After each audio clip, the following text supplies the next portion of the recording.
Hello there, and welcome to episode 56. Oh, that was squeaky. 56 of the Twinsies podcast. Do we say our name still? I don't know. I'm Okay. Dan. I'm Lucas. For those who listen, you know who we are. What's new in Dan life, Dan? Tell me about this hat. So I got another hat. I bought 4 black hats because I'm on video a lot now. My own making. It's not like I'm a celebrity because I'm not. But I decided I wanted neutral colored hats. So this is a White Sox hat, which is cool. The White Sox are not cool, obviously. But that logo's cool. But this is the old weird, logo Retro, that some vintage old logo. man, drew. And it's a terrible logo, but it's like retro-y. But it's cool. It's retro coolness. Charm is its ugliness. Yeah, There's a lot of for logos sure. like that. For sure. Like the San Diego Padres, like old like Padre guy. Like he's ugly, but Yeah. he's cool because he's ugly. But here's the thing with this hat. So I got 2 others that were just New Era 5950s, and this is also a 5950, but it's like a BP hat, so it's got the flex mesh, which is the same actually material that we have on our Senators caps. However, it's got this little like pinch in. See how it pinches in right there? And it's kind of got like this like I'm aware of this phenomenon. S curve, and I don't know what that is. Why does it look like that? It's not nearly as good looking as the full crown. So when I pick 5950. out my Senators hats, I go through and like look for those because It's a flaw. it's a flaw. I think it's a flaw in the manufacturing where I think this seam is just a little too long and it bows as a result. Because this one's not as bad, but on a really, really good one, it'll go straight down and there won't be that little bow. This is hogwash. Yeah. It's hogwash. Sometimes you can fix it. We need Tom Jackson to talk about this, but sometimes you can fix it by flexing the bill a little bit. But Well, anyway, if you're the 9-year-old boy that made my hat overseas, shoddy craftsmanship. Get better. Not great craftsmanship. And I do regret, for the record, that that's probably what happened. Yeah, that's probably not too far from the truth. Yeah. That's Just- the black and white hat is a good look because, like you said, you can wear it with a lot of different stuff. Yeah, and I'm slowly becoming. I've never been a hat person. I don't know. I just obviously I played baseball my whole life. I was always in a hat, but maybe it was just the headaches. Maybe it was I don't know. I just was A poor not a fitting hat person. can give you a headache.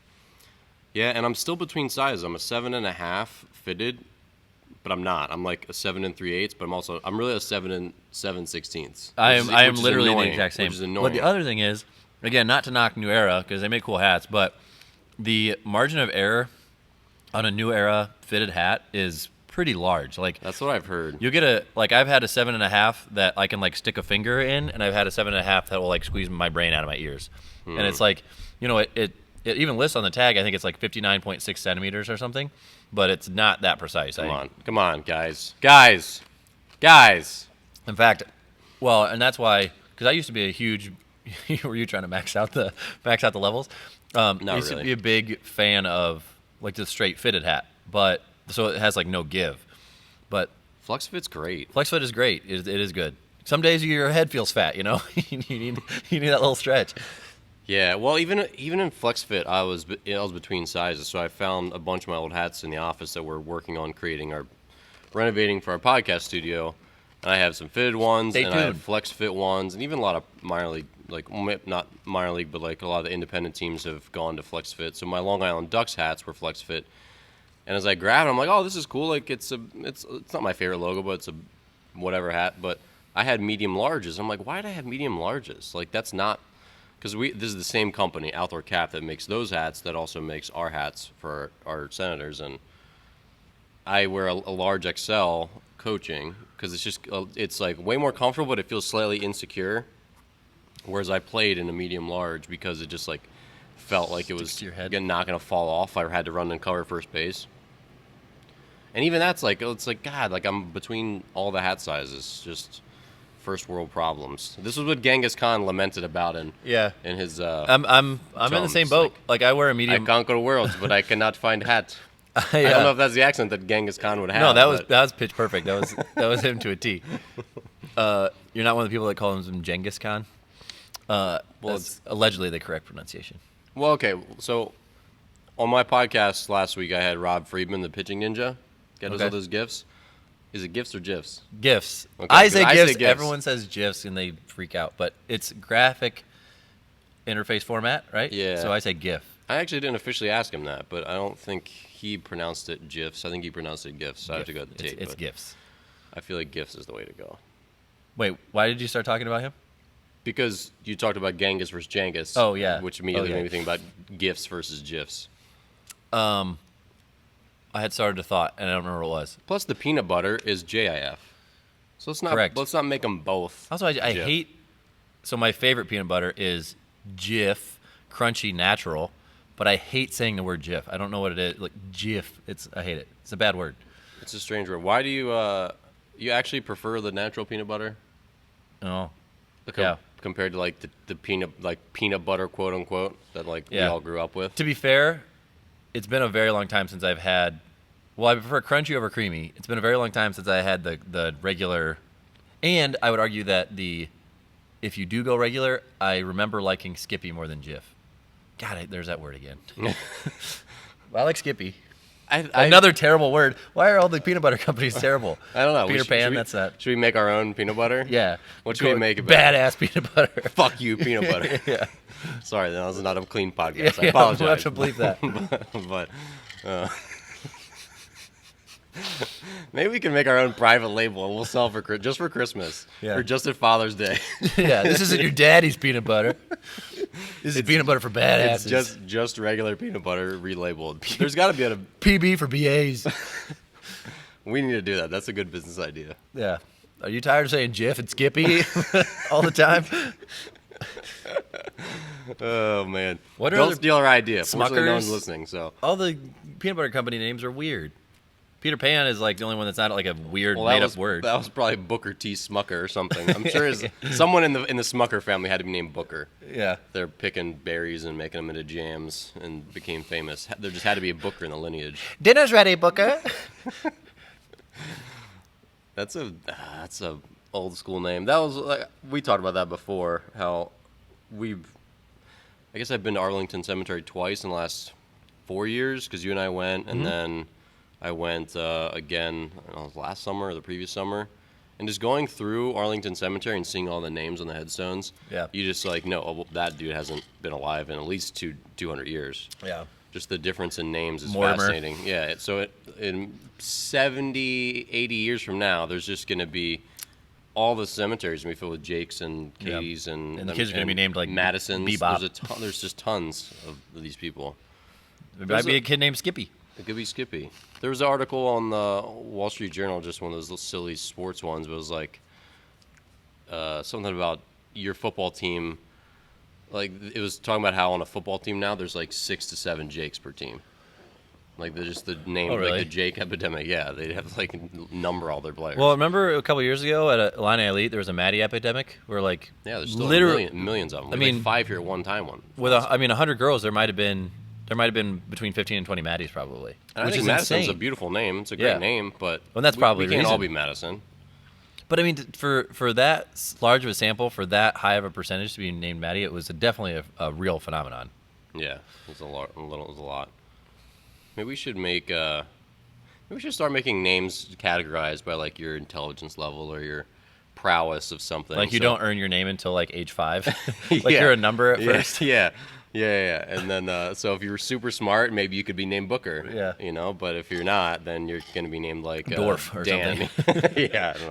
I don't want to disparage anyone's name. So if you're stupid, maybe it'd be named like Daniel. I don't know. But yeah. I'll take the bullet here. But or Squee. But you just know that if you see someone like I don't know what's an athletic name. Oh man. This is gonna be arbitrary. We'll just say Alex. But if you like in 30 years you met someone named Alex, like you could only be named Alex if you were like Ivan Drago, basically just like. Well, there's a good. I don't want to play against an Alex. There's like, a good Rocky name or a good athlete name is Rocky. Yeah, that's not bad. Well, when you said that, the initial or the first thing that popped in my head, I was trying to think of good baseball names. You know, like occasionally you'll see a guy on a baseball roster where he has like a really good baseball name, Yeah. and they're typically like I don't know what the defining characteristic are. If it's like there's usually some sort of not rhyming, but it like flows pretty well, or there's maybe alliteration or something. But I don't want to drop that kid's name. But what are some good? Well, Chipper Jones was a good one. Was it? Yeah, Chipper Jones is a good baseball name. Okay. Yeah, I don't know. I mean, There was a kid at one of our camps, but I can neither remember what his name was, nor should I don't know if it's cool to say it. Probably not. But his name was very baseball-y. I remember that. Sandy Koufax is a cool That's name. a good one. Mm-hmm. I don't know that it's baseball-y, but it's just like a cool name. But it's typically a unique first name like that, like Sandy. Who the heck's name Sandy? Clayton Kershaw is a pretty good name. Not that we're just going off left-handed Dodgers here, but like Clayton Kershaw is a pretty cool name. But it's got that like alliteration. Alliteration is typically kind of cool. Yeah. How do you feel about- Two-syllable, two-syllable. Yeah, how do you feel about Cocoa Crisp? I hate that name I more hate than that name life too. itself.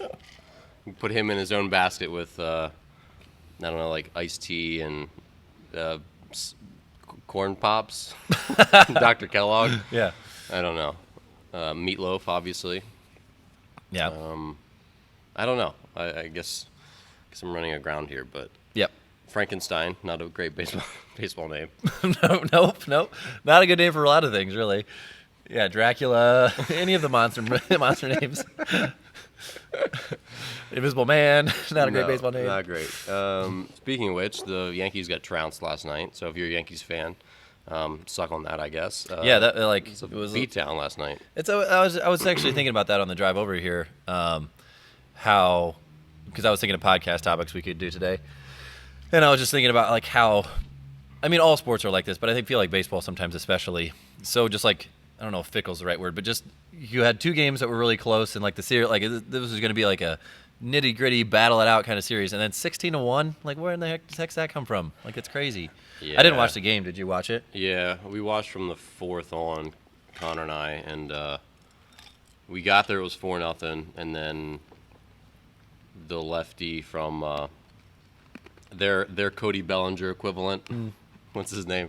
I can't remember. Smacks the ball into the right field corner, clears the bases, and then they just kept getting key hits every time they had runners on, and the Yankees just didn't have much going. Evaldi threw really well, but yeah, it just became a laugher. And then at the end, it was 11-1, and they put in a guy who, I don't know, it's like Tarpley, I think was his last name, left-handed pitcher, low 90s, and it looked like he was like a September call-up maybe. Mm-hmm. Said he had a 1.94 ERA through AA and AAA this year, which is great. Clearly earned the right to be in the big leagues, but he didn't look like a big leaguer, and I don't know how many chances he'd had. And I don't like saying stuff like that out loud because, like who am I? But I guess in the sports commentating world, like not everyone played in the big leagues, and you can just like comment on it. But you saw at one point he threw one pitch behind Jackie Bradley Jr., like a slider, like behind him, and then the next pitch threw it just in front of him.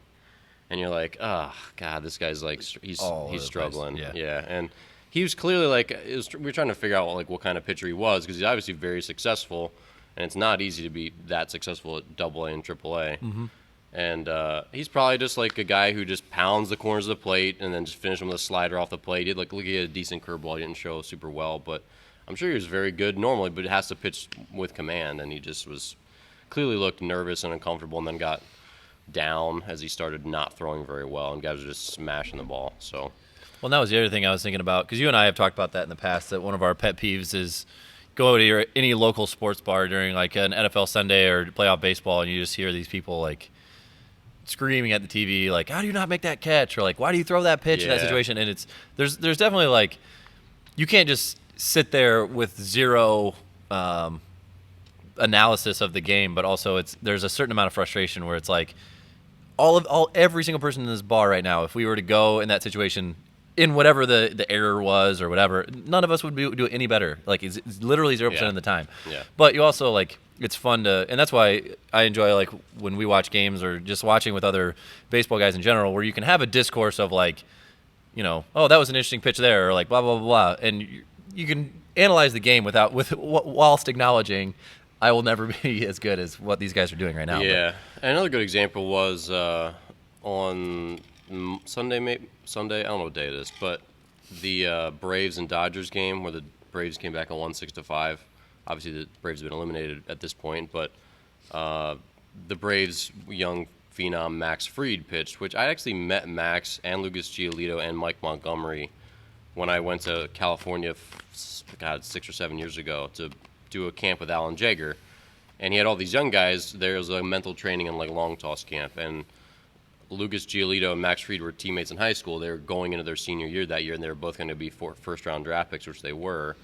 and they're just like these skinny like Southern California kids with like sideways hats and like joggers on. I'm like, who are these people? They look like, I don't know, just like spoiled skinny like sons of, I don't know, Hollywood movie producers, I guess was the vibe I got, but they're obviously extremely good.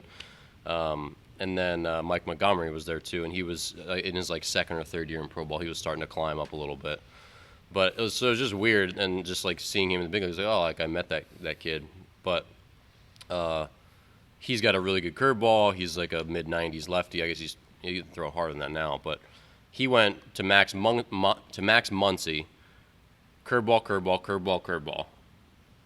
So I think he got to 0-2 pretty quick, or maybe 1-2, but he had him 2 strikes. But he started off with 4 curveballs and couldn't punch him out with it.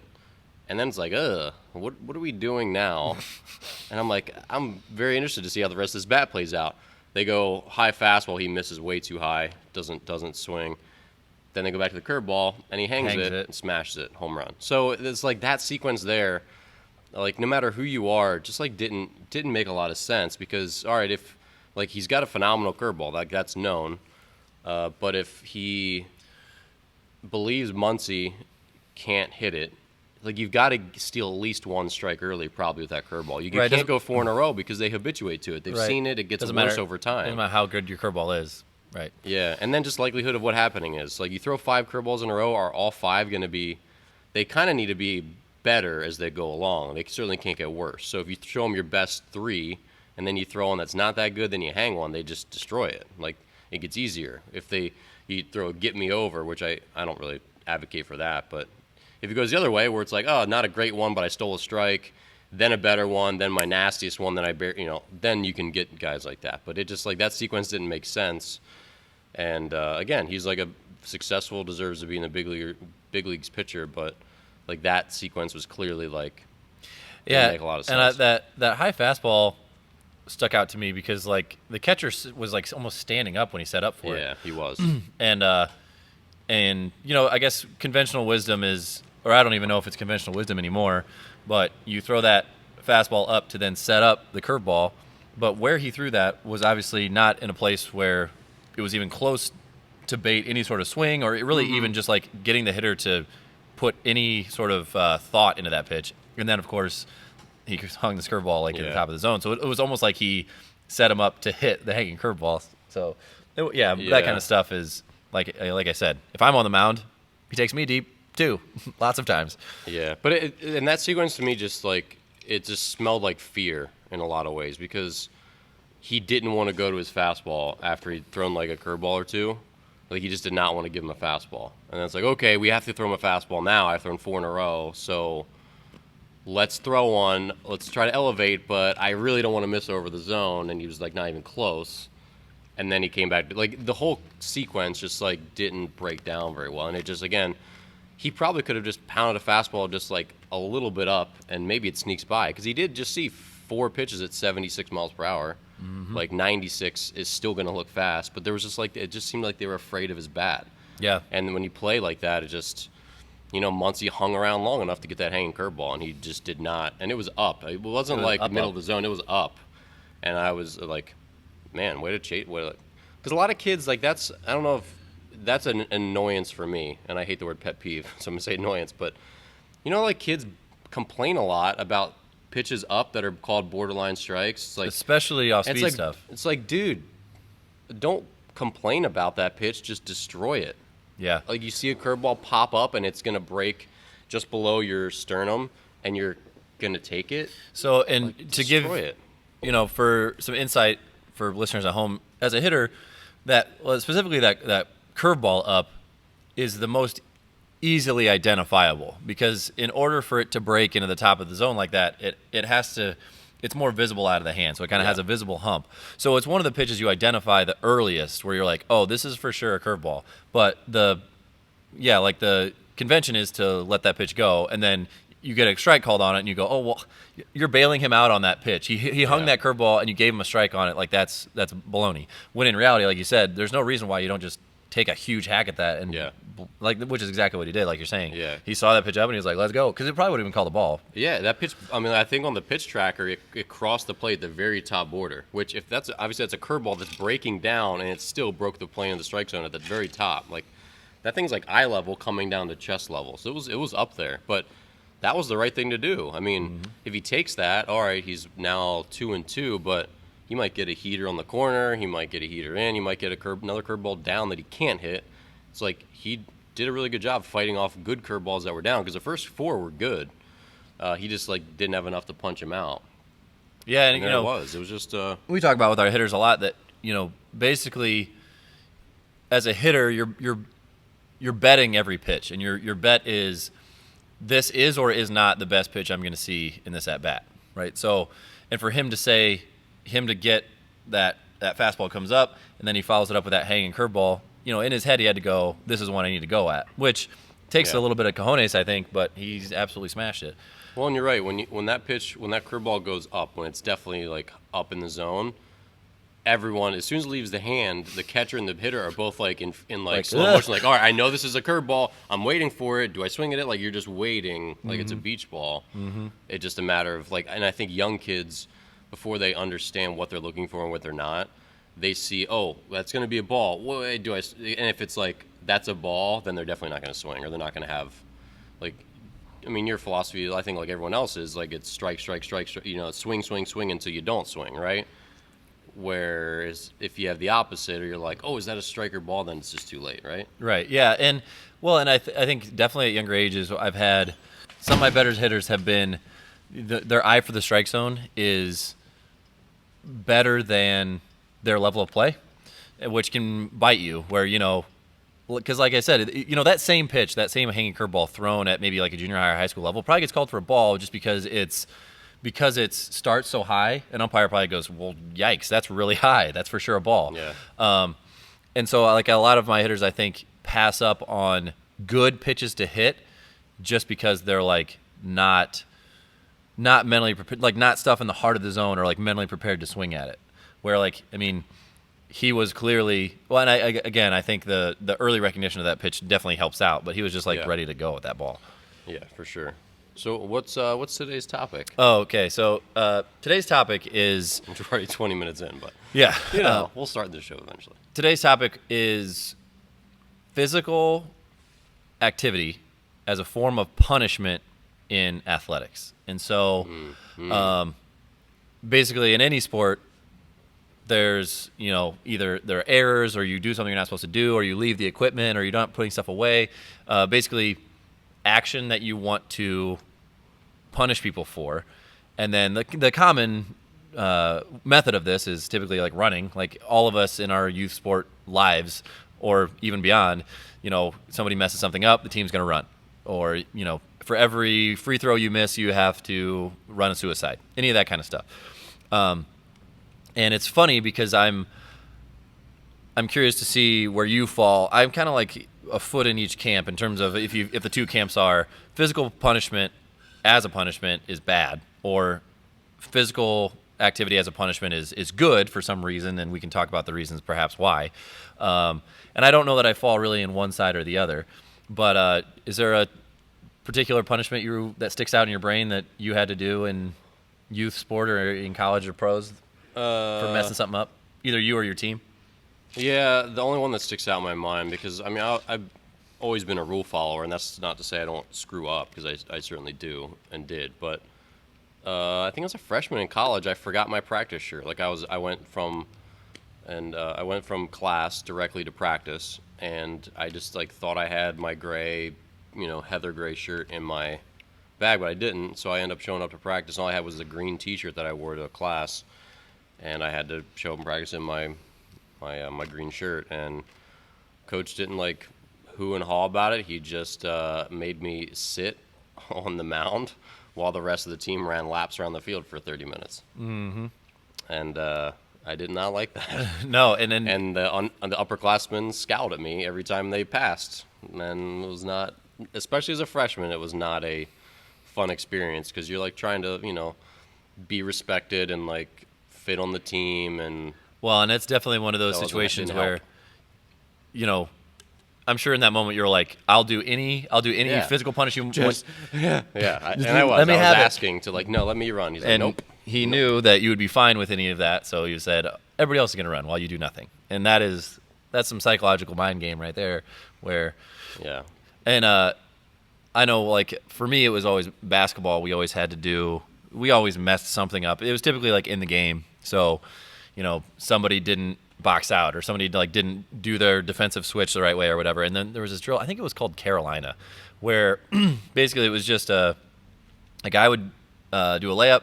There'd be a guy who grabbed the rebound, would outlet to, it was like a 3-man drill, outlet to a point guard. He'd dribble down, do a layup. And so you just go around the basketball court like for hours on, or not hours, but minutes on end. And it was just like brutal and exhausting. And I was asked this question recently, like, Lucas, what do you think of, physical activity as a punishment? And the way the question was asked was, are we, with younger athletes specifically, are we conditioning them to view physical activity as like associated negative association with physical activity? And I was like, I don't know. My bigger issue is, as a strength coach, assigning physical activities that are not beneficial to the sport. Like you can do something really, really terrible and still have it like be productive in some fashion. Like there was that story of, I think we've referenced it before, but there was a strength coach at the University of Oregon who had a bunch of offensive linemen run to the point that they got rhabdo and then had to go to the hospital. And it was like asking an offensive lineman, a guy who weighs 300 pounds, to run as punishment is like a little bit much, where it's like there's a lot of things you could do that would be really, really crappy that he would be able to do, and they would still suck, but they would still serve his role as an offensive lineman football player. But you get kind of like people can get conflicting views on this, where some people will say, this is stupid. Like, there's no point to this. We're like associating physical activity with a negative connotation, like blah blah blah. And then the other side, you have people who say, well, there is a legitimate character building to it. There's a team aspect to it, because I can tell you, the college that I am the strength coach at I was responsible for administering a punishment to them recently, and we did ladder intervals. So basically sprints on a basketball court where you sprint to one side, where you divide the team in half. One half of the guys sprint, then the other half guys sprint, then you run 3, then you run 5, and we did 1, 3, 5, 7, 9, 11, 11, 9, 7, 5, 3, 1. So it's not fun. But at the end, when they sense that they're like almost done with it, you get this like very tangible like team camaraderie where they're cheering on the guys who are a little heavier, who they're like struggling. And it was kind of cool. Like guys got amped up at the end of it, and that's kind of why you do it in my mind. Mm-hmm. But it also, if you don't know what you're doing, because even that, there's equal rest to work. So it's still like beneficial to a certain degree metabolically, as opposed to just like getting those guys out on a track and forcing them to run like a timed 3-mile, and if they don't make it, everybody has to run it again or something like that. Yeah. So I don't know. I'm kind of on the fence about it, where I think it has a place. It just has to be done well. Yeah, I think there's too much pampering of kids. And I mean, look, if you're saying we can't run people as a punishment because they're going to have negative connotations, yeah, running sucks. Like, unless you're a runner and you like really love running, in which case it's just not going to be a punishment for you. Like for a baseball player, for a basketball player, for whatever sport player, like running sucks. And like doing stuff that sucks. It just sucks. Like a lot of physical activity is work, and it's not fun, and that's part of it. And if you're going to be turned off from your sport or from working hard or from conditioning because coach makes you run suicides and they suck and you hate them, then just quit. Just quit the sport. I mean, I just don't think that is a valid perspective, that we're making a negative connotation with stuff that sucks. Like, it sucks.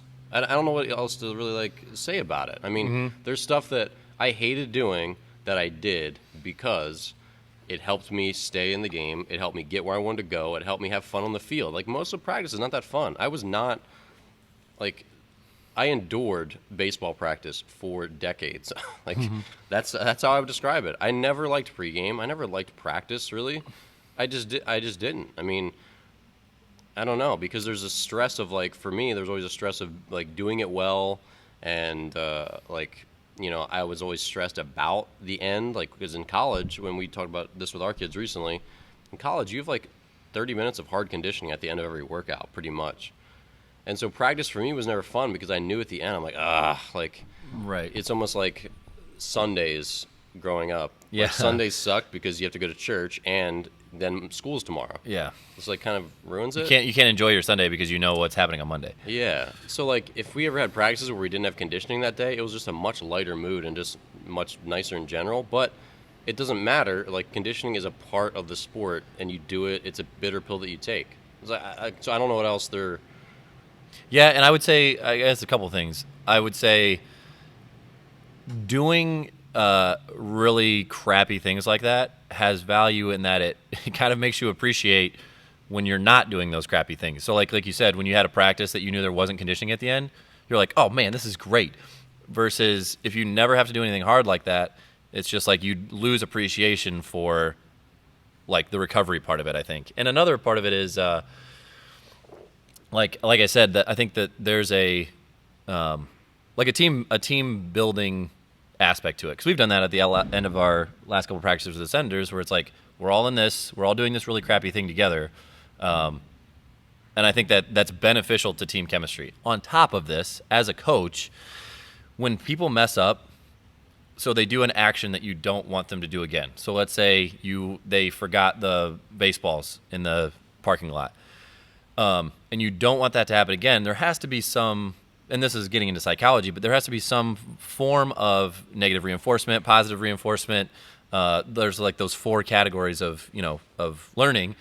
So what is it going to be if I can't punish you, air quotes, with something that I know is going to stink? What is the motivation for you not to do that bad behavior again? And then it's like, I don't know. Like I said, then we're getting into, I think, psychology, but I mean, I know that's just like simple stuff like that, like mental errors of, oh, so-and-so brought the wrong hat, or so-and-so didn't bring the equipment that he was assigned. There has to be some sort of repercussion faced so that you're less likely to do that again. Yeah, and just as a coach and as a team, like players have to be able to respect the rules to not want to break them. And yeah, I mean, it has to. I don't know. It has to be the whole rule thing and team rules. Like we were very strict on showing up late this year, and just because that's a big one. And if people just trickle in late, it just becomes like a cancerous thing. Everyone does it, and it's just like not well reinforced. And when I knew the rules in college, in summer ball, it was very. I mean, like you just don't show up late in any level of sports. Like you just don't.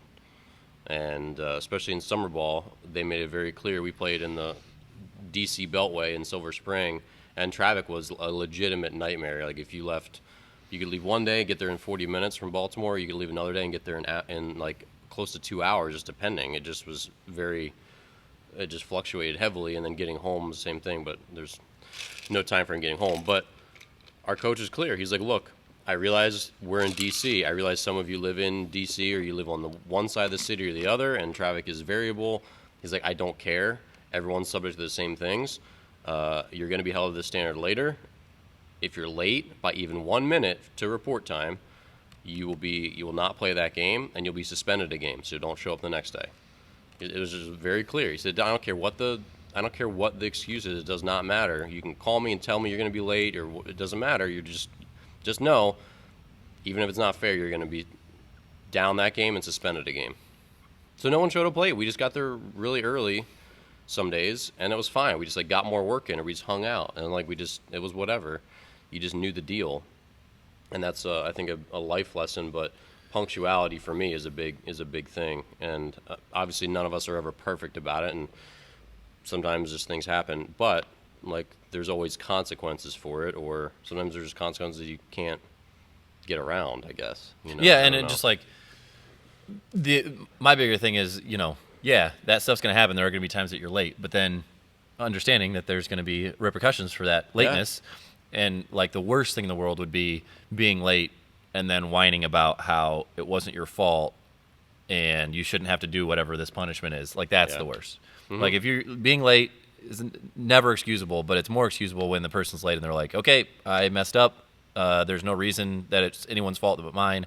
What's the punishment I have to do? Mm-hmm. Or at least that's sort of a redeeming quality in my mind. Yeah, and speaking to the team building, so one of the hardest, and I don't know if it was the hardest workout I ever did, but so you talked about how when you do the ladders, you start coming back and you can start to see the end, and you're getting, and it's, there's like everyone starts to like get a little energy, and they're excited to be done. So we did that same stuff in college, and I think it was either my junior, well, I don't know, I was there for 5 years. It was either my fourth, I want to say my, I don't know, third, fourth, or fifth year. Probably not fifth year, but we were doing that. It was like right before Thanksgiving break, maybe. And this had never happened before. But so we'd always done these ladders. I'm explaining this poorly. We'd always done ladders where you go like 1, 3, 7, 9, sometimes up to 17, then back on the evens, whatever. And that's a lot of running, baseline to baseline. And it's never like a full sprint because you just get too tired, but you expect it to be hard. And I guess like my sophomore year and beyond, because my dad was like a champion runner, and I have good blood to do suicides and all that. So I would, my sophomore year and beyond, I would usually win those. I'd lead them because I could keep like an 80% pace really well and just like keep the same amount of strides. And I was good at that. I wasn't the fastest sprinter on the team, nor was I the best at running like a 3 mile, but I was really good at running suicides. And I like kind of took pride in like trying to like be the first guy done. Setting the pace. Yeah. So, but this one time, and again, this had never happened before, we did it to 17, and we'd done that before. So we're getting to 17, we're going back down, and 17's a lot. I mean, that's one of the big ones. Usually we go to 11, 13, 15, but this time we did 17. And we're coming back down, and same thing, and I'm like not holding back because this is like the last workout before we have a break for like, Thanksgiving or whatever. And I'm like kind of leaving it all out there. Like as we start to get down, we're like 8 and 6 and 4. I'm like really, everyone's picking it up, and we're like spending the last little bit of energy we have left, right? And then we get done. I know where this is going. Then we get done. He goes, instead of us like quickly meeting in the center, he goes, all right, 32 touches in 6 minutes 30 seconds or something like that. And it was the first time where I ever like questioned my coach, but I was like so shocked by it and like mentally not prepared to do anything else that I was like, wait, are you serious? Because he like he was a very witty and like he would say snarky stuff, and like it could have been a joke, but it wasn't. And it sticks out of my mind because, like you said, it was like you spend it, like the whole team's like rallying their last bit of energy and giving it to the court, and then you're like ready to be done. You don't have anything else. We did it. And then he's like, no, 32. And we just went back and forth, and it sucked. Yeah. And it was mentally very hard because I just like I was out of mental energy. But at that point, that's what the point was, I think, that I was out of mental energy. I think most of us were. But we still had physical energy, and we just still did it. Mm-hmm. And then it was really, the workout was really over. So I think you should do that at some point, and really work them, work them. And then, because like imagine, I had been walking to work a bunch, which it's a 6 mile round trip. It's 3 miles up to here and 3 miles back to where I live. And one night and this was like a couple weeks ago, but I walked up here and I worked out. And I hadn't been working out that much. At that point, I've been getting back into it, and I had like a reasonably good workout. So I was pretty tired. And then I had to walk 3 miles home. And when I got home, I couldn't find my house keys. And I was rummaging through my bag, and I went into a panic. And I'm like, what if I don't? And then I found them. But I was like, if I didn't have my keys, I had to walk back home. Like I was gonna have to walk 6 more miles. Yeah.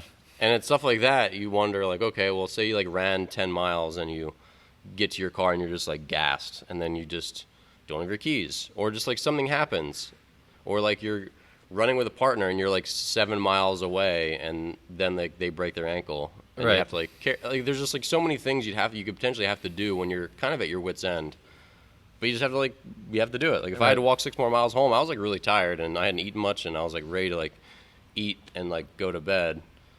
And I think a lot of that, like I view that as my responsibility with strength and conditioning, is no one is very good at knowing their limits. Because even like in that situation, the guys got done and they're like, oh, that was hard. And I was like, it really wasn't that hard. Like you said, you go up to 17. We could do a lot of other like really, really challenging things. And just like in terms of knowing your limits and what your true limits are, or like even something like how capable you are of doing goblet squats. Like, how much weight can you really do? Like, if I had a gun to your head, could you do more weight? Probably. And so just figuring out what those limits are. And kids aren't very good at that at young ages, and even into, as I'm seeing now, into college. So Kids are softer than ever. They're so soft. Softer than ever. Millennials are. One I saw on Alpha. Instagram recently, and I hated it. It was like this, and I wouldn't be the guy to comment on it, but I really wanted to. It was like some weight room somewhere with a kid about to squat like 4 bills maybe, which good milestone, like very strong, great. But like the whole team is like gathered around. They're all like just cheering their faces off and just going like nuts. I'm like, what is happening? Why are we doing this? Why are we filming this? But like, you guys are all embarrassing. Like that. I get team building. That's all great, but let's not make this bigger than it is. Like, he's got a personal record on the bar. Great. Just frickin' do it. Like, just shut up and just do it. Like, you can like have your buddy slap you on the back, like get a little psyched up, like whatever, but just do it. It's not that big a deal. Like literally a million people have squatted that way before you. And that, to me, is just like that fake. That's just fake. Yeah, but for Instagram, dog. It needs to go on Instagram. You see that once in a while. These like really cheery weight rooms. Like, let's all get it up for him. Let's like no, just silently squat that weight, dude. Yeah. Like, the strongest people in the world, they're not doing that nonsense. Like, and if you need that, and if like, I don't know, that just really strikes a chord with me. And again, I'm not gonna like comment on it and be an internet troll and like rain on their parade, but your parade also does suck. Like, your parade sucks. I hate your parade. I hope it rains on it. I don't know. Yeah. All right. Well, what else do you have on that? Anything? That's all I got. That's all I have. Ranting as well. on hating on millennials. Although we're both millennials, but Yeah. Well, actually, the people we're talking about aren't millennials. They're like Gen Alpha. weird. Yeah, because I think the basement on a millennial is like 23 or something. Oh, really? Mm-hmm. I And then know there's under that is Gen Alpha, I think. Weird. Who names these? Who names these people? I don't know. Okay. Well, yeah, I don't know. I don't know what motivates people these days. I think there's so much on the web now. I think where people get their motivation is surely changing. Well, and one of my favorite things to talk about is motivation is fleeting, and it's discipline that is with you in the good and the bad. Like, it's easy. It can, like, I do this myself. Well, I'll go through 2 weeks where I get super motivated to do stuff. I like read a cool book or I watch a cool video and I get motivated, but motivation goes away. And so then when you're feeling like fat and lazy and slow, you still have to be doing the same things that you feel when you're like sky high, and that's discipline. So fostering discipline is what gets you through the long haul. It's just like, yeah, like you said, what is the source of that? I don't know. I think there's a genetic component to it, unfortunately. So I think some people have it, some people don't. But it's definitely something I think you can learn to a certain degree or train almost. But yeah, there's the power of habits is big, obviously, and but I think people who search for motivation are the people that go wee woo wee woo, and then it's like, oh, you're always trying to find that like new source of motivation. And I know for me personally, like those don't come around that often. Like things that really like strike me and get me pumped, I don't find those all the time. So like in the in between times, you still have to figure out a way to get it done. So. Yeah, and for me, like I don't watch much motivational stuff, but there's a couple of people that once in a while I'll watch one of their things, or I'll just read something. It is not like a person, but I don't follow that many people, but just something that reminds me of who I think that I am. Mm-hmm. Like, I don't know, I think who you are is not really up to you, and I think I have an idea of who I think I am or who I want to be, but ultimately I'm who I think other people say I am, right? Mm-hmm. But the person that I believe that I am or that I want to be, sometimes I just need someone else to see someone else do something or to say something to remind me of who I am and the standard that I set for myself. Yeah. And because like this whole working out thing with me has been hard in the last 2 years, and I like had to break up with working out after my retirement from baseball, and for a while I just said like, I'm burned out. But really, at a certain point, it was like, no, I'm just choosing not to work out. I'm just choosing to be lazy about it. Like, I'm fully aware that I had enough time in my day that I waste doing other stuff, and on social media, everyone wastes a certain percentage of your time. Like, you can't just be like 100% productive. Yeah, you just can't. And so at the end of the day, we all have to assess, like, when you don't call someone back, or you don't get to something, or you don't, like, it's always just choices. I mean, and I'm just trying to be, number one, not that I'm going to be more honest about it, because I do like being honest about it, but, like, my weightlifting laziness has been just that. It's been laziness. I just didn't want to make the time for it. It felt hard again. It felt demoralizing to be weak again, like doing weight that you feel kind of pathetic that, oh, I squat 245 now and it's hard. I used to squat 365 for 10 reps and it wasn't that hard, or something like that. You know, it's just like, there's lots of factors, but at the end of the day, I was just like choosing to not work out. I wasn't burned out. I was just choosing to not do it. Yeah. You just have to own up to it, you know, and that's where it's like, okay, well, is that the kind of person you are? Like, do you not value your health and your body? And no, that's not who I am. Like, I do value looking a certain way and being healthy long term. Like, those are things that I value. So, all right, Dan, we'll figure it out. Which do you want? Which person are you? I think that the ability, I use the word perspective a lot. Like, the ability, I think that's a character trait that I really value in other people, is their ability to self-analyze, like, outside of their own head. So, like, you know, you looking at yourself from the perspective of someone else, where, like, you can tell yourself all the lies that you want, where you can say, I'm so busy, like, blah, blah, blah. And it's like, well, no, I could just cut out like this, and this, and bang, I have the hour I need to work out. But I think that's something that not very many people are good at doing. And I would say also your perspective of your role in the larger, from a larger perspective. So, like, where do you fit in the world, or just like people in general? And so that your ability to kind of zoom in and zoom out of a perspective, I think, is a high quality trait in my mind, because not very many people are good at that. But well, it's just that same thing. I think if you had to condense it, it comes down to the same excuses thing that we beat into our kids in our academy, which is just it's on you. Mm-hmm. Don't make excuses for it. And again, like, being burned out of things is certainly a thing. Mm-hmm. But there's also a latency to it, where you can't be burned out for 20 years of something. Like, you choose to be reinvigorated or not, or it's just maybe it's just not a thing for you. Yeah, or you hunt out an alternative, like something else. So yeah, but some sort of exercise and fitness needs to be. And I know I don't want to become a wayfish skinny guy. Mm-hmm. That's not like the body type that I aspire to have. And so it's like, all right, well, weightlift or don't, or do HGH and steroids, which I'm not going to do, which I could do. There's no repercussions, but yeah, not anymore. But don't care to do that and screw with my body. That's scary to me. Yeah. Can you imagine people do that? That's a topic for another time. But just lots of people do it. Obviously, I was actually just watching some videos on that the other day of Mark Smelly Bell talking about that, and it's fascinating to me. Where I'm also in the camp that I would never do it, but it's the people who choose to do it I'm fascinated by. We should save this for another podcast topic. But it seems so for keeps to screw with your hormones and your body that playing for keeps. Yeah, I did this stuff for a little while, and there's tons of things that could be true of. There's so many things you could do or take or whatever that just like, and now I'll have to live like this. Insert whatever like this is for the rest of my life. Mm-hmm.